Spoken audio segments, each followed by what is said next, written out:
pedagang Mekah tadi itu, Muslim ini berkata kepada pedagang Madinah ini, Masya Allah, saya sudah banyak berinteraksi dengan pedagang-pedagang lain, tetapi tidak pernah saya dapatkan seseorang yang menepati janji dan menjaga amanah seperti Anda ini. وكل شيء فيك جيد إلا أنك وهابي.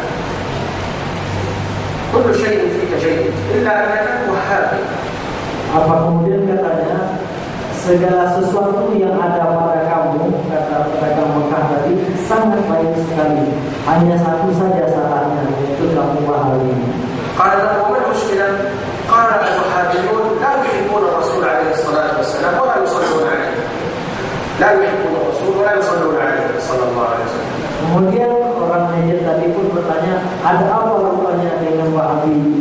Maka pedagang Mekah tadi mengatakan orang Wahabi tidak mencintai Rasulullah dan tidak mau berselawat kepada Nabi. فقال له من قال لك ذلك؟ ثم أحضر له كتب علماء الدعوة الشيخ عبد الوهاب وأبنائه وبدأ يقرأ عليه من كتبهم ويبين له عقيدتهم، واستمر النقاش مع هذا الرجل تقريبا 15 يوما. Kemudian lelaki Najd tadi bertanya, siapa yang memberitahu Anda kalau begitu mereka? Kemudian diberikanlah kepada pedagang Mekah tadi kitab-kitab, buku-buku tulisan Muhammad bin Abdul Wahab dan Muhammad beliau serta dai-dai lain. Kemudian mereka terus berdiskusi kurang lebih selama 15 hari. حتى ترك اعتقاده القديم وتمسك بمنهج أهل السنة والجماعة. Sampai laki-laki itu pun meninggalkan keyakinannya yang lama dan pindah kepada keyakinan Ahli Sunnah wal Jamaah. لذلك نحن نقول أحبتي في الله أن الأخلاق مهمة جدا في الدعوة، سواء دعوة النصراني واليهودي وغيرهم من أهل الشرك، وأيضا دعوة إخواننا المسلمين الذين يقعون في الأخطاء. هذه الأخلاق مهمة جدا لأنهم يراقبوننا. Oleh karena itu, akhlak kita ulangi bahwa akhlak itu sangat-sangat penting sekali dalam berdakwah, dalam mengajak orang kepada kebaikan, baik itu kepada orang-orang musyrik, orang Nasrani, atau siapa saja, juga termasuk ikhwan-ikhwan kita yang melakukan berbagai kesalahan. Mereka akan memperhatikan selalu bagaimana tindakan kita dan akhlak kita. Inilah yang biasanya dijadikan patokan terlebih dahulu oleh mereka dalam menerima ajakan seseorang. وكم من الناس من يصد عن سبيل الله وهو لا يشعر بسوء خلقه. Betapa banyak orang yang tanpa mereka sadari ternyata mereka telah menutup jalan dakwah dengan akhlak yang tidak baik dan memperlihatkan. وذكرت لكم قصة تلك المرأة الفرنسية في فرنسا. جاءت أرسلت ابنها إلى المسجد لكي يتعلم في مسجد المسلمين، فدخل هذا الشاب الصغير أو هذا الولد الصغير دخل إلى المسجد وقال للإمام أريد أن أكون طالبا عندكم. قال أين أمك أو أبوك؟ قال أمي في الخارج. لماذا لا تدخل؟ قال أمي نصرانية. وأنت؟ أنا أيضا نصراني. كيف تريد أن تتعلم عندنا ونحن المسلمين؟ فخرج الإمام إلى خارج المسجد فوجد امرأة متبرجة نصرانية. لماذا تريدين ابنك أن يتعلم عندنا؟ قالت لأنني رأيت جيران المسلمين أبناؤهم الصغار قبل أن يخرجوا يقبلون يد الأم ورأس الأم، فتمنيت أن يكون ابني عنده في هذه الأخلاق. Mungkin saya pernah menceritakan ini bagaimana seorang wanita Prancis di Prancis mengirim anaknya belajar ke sebuah masjid. Kemudian anaknya masuk masjid menemui imam masjid tadi. Kemudian dia berkata, saya ingin belajar tentang Islam. Kemudian si imam bertanya, mana orang tuamu? Kok ada di luar? Bapak saya di luar. Kenapa tidak masuk? Katanya orang tua saya Nasrani. Loh, kamu agamanya Pak Nasrani juga. Terus kenapa di sini? Saya ingin belajar Islam. Kemudian mana orang tua di luar? Imam tadi menemui orang tua anak tadi. Kemudian ternyata di luar ibunya menunggu. Ibunya biasalah pakaian wanita Eropa, tidak berjilbab tentunya. Kemudian imam tadi bertanya, Anda mengirim anak Anda ke sini? Betul. Agama Anda? Oh, kami Kristen. Mengapa ingin mengitus atau mengirim anak-anak belajar tentang agama Islam? Kata wanita Prancis tadi, kami punya tetangga muslim. Setiap hari saya melihat anak-anak mereka yang masih kecil itu sebelum berangkat pergi ke sekolah mereka mencium tangan ibunya dan mencium kepala ibunya. Saya ingin anak-anak saya juga punya akhlak seperti itu. Jadi makanya saya kirim mereka atau anak ini belajar mesti ini belajar agama Islam.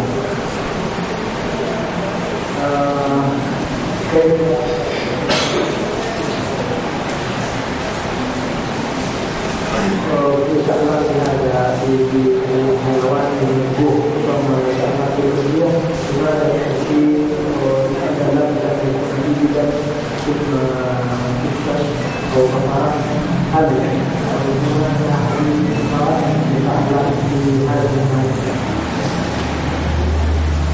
bagaimana penjelasan tentang jenis hewan serpihan, kenapa harus unta, dan domba atau sapi? Apakah ada hadis khusus tentang jenis hewan serpihan ini? وهذه هي أنواع بهيمة الأنعام التي وردت فيها تضحية الإبل والبقر والغنم. هذه الثلاثة هي التي تكون فيها التضحية، يعني لا يوجد بعد ذلك يعني هل يريد أن يضحي بدجاج أو ببقر، لا، الأضحية تكون ببهيمة الأنعام. وهي أصلا هذه الأضحية هي اقتداء بسنة أبي الأنبياء إبراهيم عليه السلام عندما قال الله جل وعلا وفديناه بذبح عظيم. عندما أراد أن يذبح ابنه إسماعيل الله عز وجل أنزل من السماء كبشا كان فداء لإسماعيل. فهذه الأضحية هي اقتداء بأبي الأنبياء خليل الرحمن إبراهيم عليه الصلاة والسلام.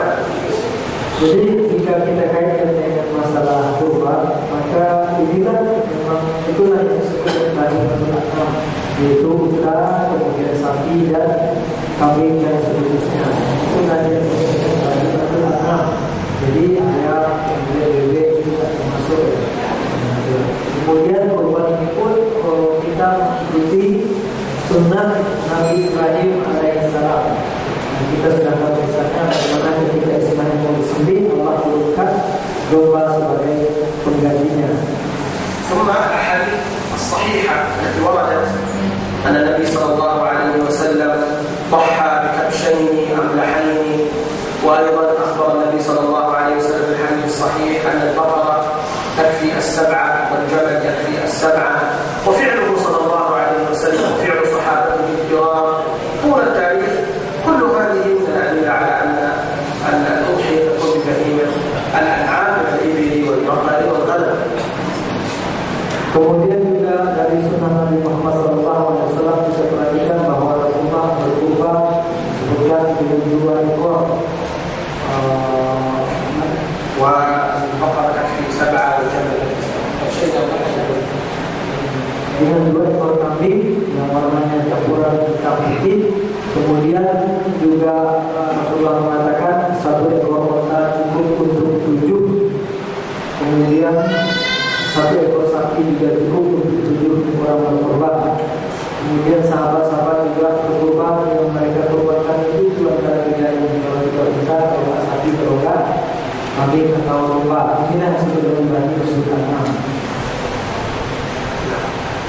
Ada di bakaran itu.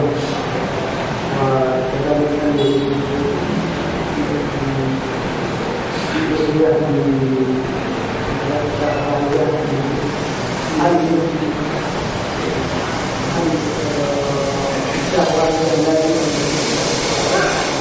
الشاة الواحدة. Apakah jika berkorban 1 ekor sapi diperbolehkan? Bagaimana jika berkorban dengan 1 ekor domba? Apakah 1 kambing itu harus untuk 1 orang saja? الشاة الواحدة للرجل وأهل بيته، للرجل وزوجته وأبنائه، ليس فقط للرجل، لا، للرجل ومن يعود من أهل بيته. ذلك النبي صلى الله عليه وسلم عندما ذبح قال اللهم هذا عن محمد وآل محمد. Jadi berkorban itu 1 ekor domba atau 1 ekor kambing itu bukan hanya untuk 1 orang saja, tapi untuk 1 orang dan keluarganya. Misalnya untuk seorang suami, kemudian istri dan anak-anaknya masuk ke sana. Oleh karena itu Rasulullah ketika berkorban, ketika menyembelih domba korban tersebut, beliau mengatakan, ya Allah, ini adalah korban keluarga itu jadi termasuk istri dan anak-anaknya. والجمل والبقر عن 7 رجال وبعائلتهم وأبنائهم. من 7 بيوت 7 أسر. Jadi sapi itu boleh untuk 7 keluarga, untuk 7 orang beserta keluarga masing-masing. Tapi untuk satu keluarga itu boleh. Tapi misalnya ini minimal satu sapi itu untuk 7 keluarga, unta juga untuk 7 keluarga. Jadi bukan hanya 7 orang, tapi 7 orang berikut keluarga mereka.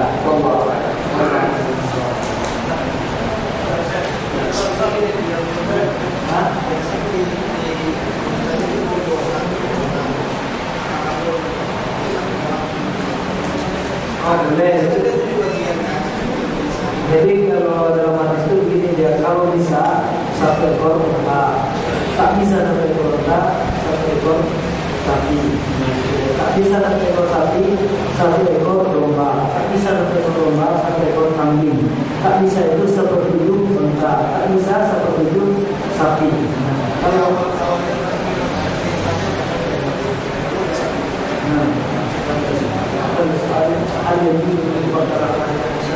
نعم يجوز. الشيء الأكبر أفضل.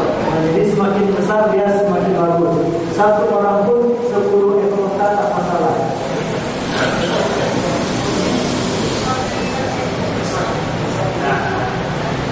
قيمة الأنعام الأفضل والغنم هل هناك من الحيوانات طبعا خذ السؤال. apakah ada hewan yang masuk surga? الله عز وجل قال الجنة أعدت للمتقين ويدخلها المؤمنون من الإنس والجن. Jadi surga sebagaimana firman Allah uiddat lil muttaqin, dipersiapkan untuk orang-orang yang bertakwa. Ini surga dimasuki oleh orang-orang yang beriman dari kalangan manusia dan jin. والجنة أعدت لأهل التكليف الذين كلفهم الله جل وعلا. Kemudian surga juga dipersiapkan oleh Allah untuk ahli taklif atau orang-orang yang mendapat perintah dari Allah. أما الحيوان فهو غير مكلف. Namun hewan mereka tidak diperintahkan apa-apa oleh Allah, tidak ada kewajiban yang selamatkan. وبعض الناس يقول أن كلب أهل الكهف في الجنة. هذا من أين؟ لا ليس له دليل. Karena ada yang mengatakan juga bahwa anjing Ashabul Kahfi itu juga masuk surga. Ini tidak ada dalilnya. نعم لا يرد في الكتاب ولا في السنة. Allah yazal wujud ahli kitab. نعم أهل الكتاب هم اليهود والنصارى موجودون. Nah, masih ada yaitu Yahudi dan orang-orang Nasrani. Masalah kurban ini ada belakangan ini saya lihat yang berkurban itu anak-anak. Jadi disebutkan ini kurban Abu Jalil, tapi dia masih bayi. Itu gimana itu? Dan pahala kendaraan berapa lunas hari yang ini saya itu saya يخصص في أخرى واحد له وواحد لابنه. لا بأس إن شاء الله خير بركة. Jadi pada dasarnya tidak masalah, cuma kan rugi di pahala. Aturannya pahalanya dapat semua, sekarang mendapat anak kecil ini. الأضحية من أراد يضحي بواحدة اثنتين ثلاثة أربعة. Masalah orang yang dibebani hukum itu kan syaratnya baru ya. Ya. Ini kan masih anak-anak. Ini cuman Kalau Alisa sebab لا هي سنة. الأضحية سنة.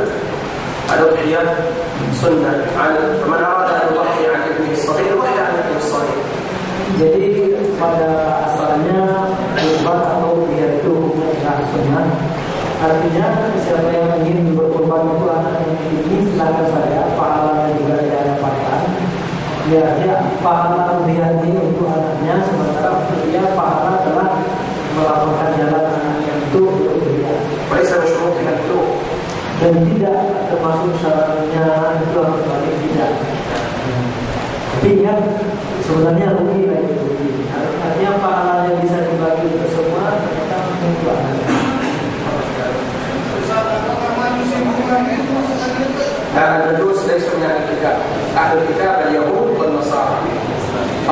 majus saya sudah kita. Jadi orang majusi tidak digolongkan orang Islam. Al-Quran kita hukum kufar atau la syak. Ahli kitab kufar.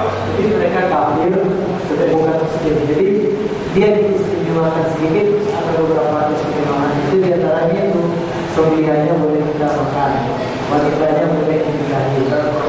Allah Jalla wa Ala, "Qul ya ahlal kitab lima takfuruna bi ayatillahi wa antum tashhadun." Ahlul kitab alladziina lam yu'minu bir Rasul alaihi salatu wassalam hum kuffar. Karena dalam Al-Quran mengatakan bahwa katakanlah wahai ahli kitab, mengapakah kamu semua kafir dengan yang disampaikan oleh Muhammad, padahal kamu dapat sendiri dalam itu. وأيضا في سورة البينة لم يكن الذين كفروا من أهل الكتاب.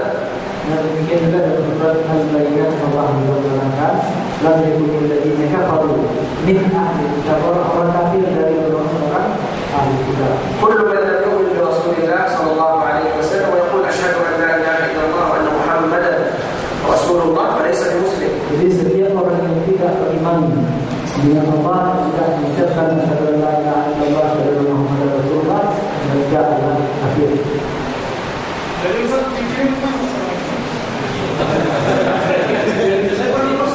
Ciri-cirinya itu tadi tidak masuk Islam. Apa ciri-ciri? Alamat ahli kitab. Al-Yahud wal Nasara. Orang Yahudi dan Nasrani.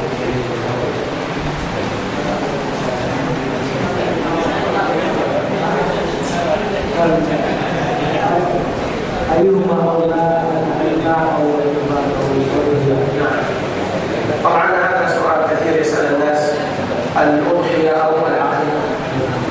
يقول شيخ ابن عثيمين رحمه الله ابدأ بكثير وقت. إذا كان في عيد الأضحى ابدأ بالأضحية، وإذا كان قبل عيد الأضحى ابدأ بالعقيقة. Jadi pertanyaan ini banyak ditanyakan, kemudian Syekh mengatakan mulai dengan yang waktunya tepat waktu itu. Misalnya pada waktu itu adalah musim Idul Adha, ya kurban kita lakukan. Tetapi di luar hari Idul Adha, di luar hari raya Idul Adha, maka kita lakukan. لأن من الناس من ينتظر فإذا جاء عيد الأضحى قال العقيقة والأضحى فلا يعق ولا يضحي. Karena ada orang yang menunggu nanti kalau akikah, kalau sekalian saja Idul Adha. Ternyata begitu sampai Idul Adha tidak berkurban dan tidak juga dilakukan. ثم هكذا كل سنة كلما جاء عيد الأضحى تذكر العقيقة. Dan demikianlah terus begitu datang Idul Adha baru mereka nikah. Di luar Idul Adha sudah lupa.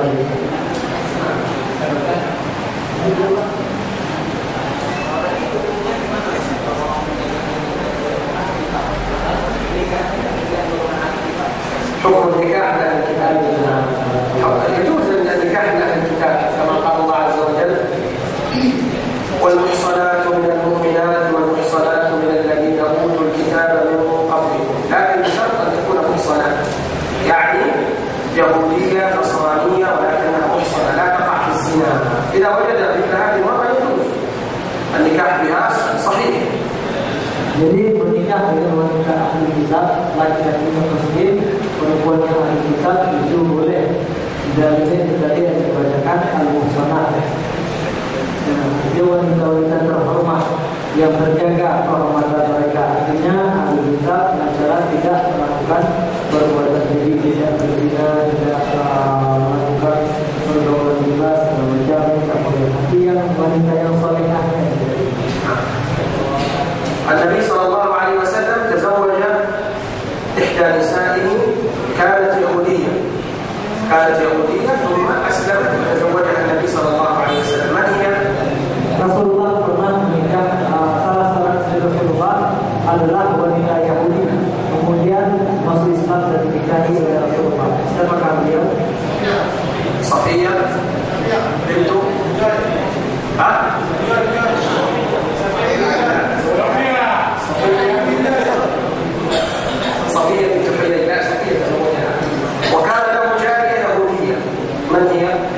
Dan ada lagi Buddha Yahudi. لا نصرانية. جارية نصرانية. من هي؟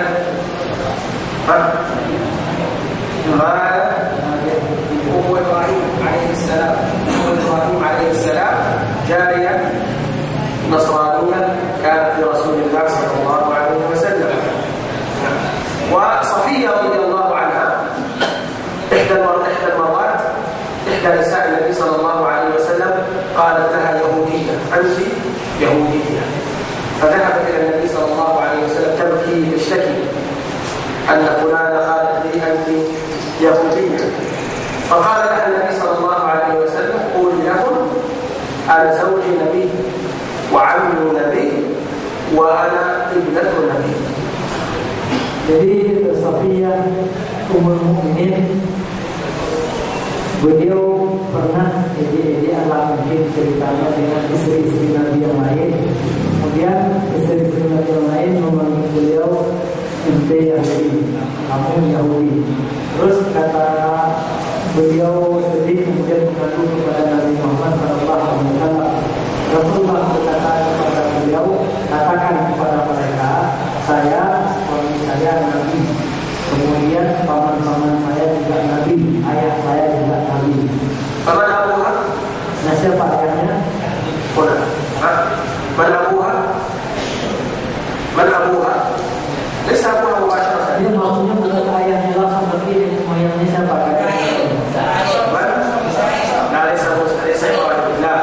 لا من أبوها؟ لا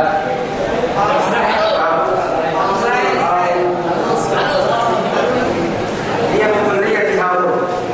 beliau keturunan Nabi Harun alaihissalam. ومن عمها؟ عمها موسى عليه الصلاة والسلام.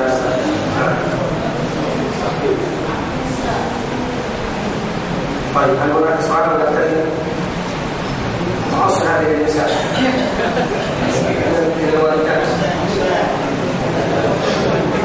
طيب إذا نكتفي بهذا القدر. بارك الله لي ولكم ووفقني وإياكم لما يحبه ويرضاه. Ada satu lagi, biar apa hukumnya setelah baca Quran kita baca Subhanallah السؤال لي. طيب أولا سنرى ما هو هدي رسول الله صلى الله عليه وسلم عند نهاية القراءة. النبي عليه الصلاة والسلام قابل عبد الله بن مسعود فقال يا ابن مسعود اقرأ علي القرآن. قال أقرأ عليك وعليك أنزل. فقال النبي صلى الله عليه وسلم إني أحب أن أسمعه من غيري.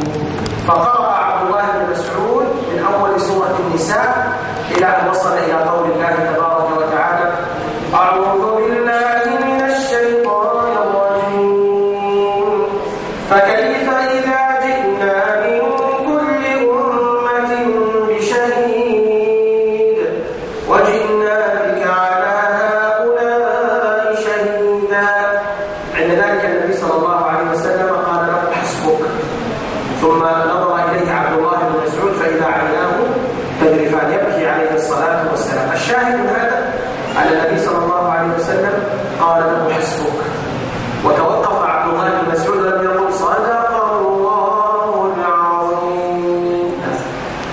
الصحابة النبي صلى الله عليه وسلم كلهم إذا توقفوا يسكتون بدون أن يقولوا صدق الله العظيم. ما وراء هذا وليس من السنة. Jadi dalam pertanyaan ini mari kita lihat bagaimana Rasulullah SAW membaca Al-Quran dan bagaimana beliau mengakhirinya. Pada satu ketika Rasulullah menemui Ibnu Mas'ud, Rasulullah meminta Ibnu Mas'ud untuk membaca Al-Quran, membaca sesuatu atau sebagian ayat Al-Quran. Kemudian Ibnu Mas'ud berkata, apakah saya akan membacakan Al-Quran kepada orang yang kepadanya Al-Quran diturunkan? Al-Quran diturunkan kepada Anda ya Rasulullah, apakah saya akan memberikan juga kepada Anda? Rasulullah mengatakan, ya saya sudah mendengarkan kamu membaca Al-Quran. Kemudian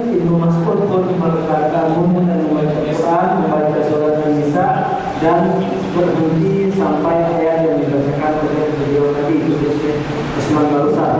Kemudian Rasulullah menetes air matanya, dia mengatakan hasbuk, cukup, wahai Ibnu Mas'ud. Maka Ibnu Mas'ud pun diam. Jadi yang dikatakan oleh Rasulullah itu cukup.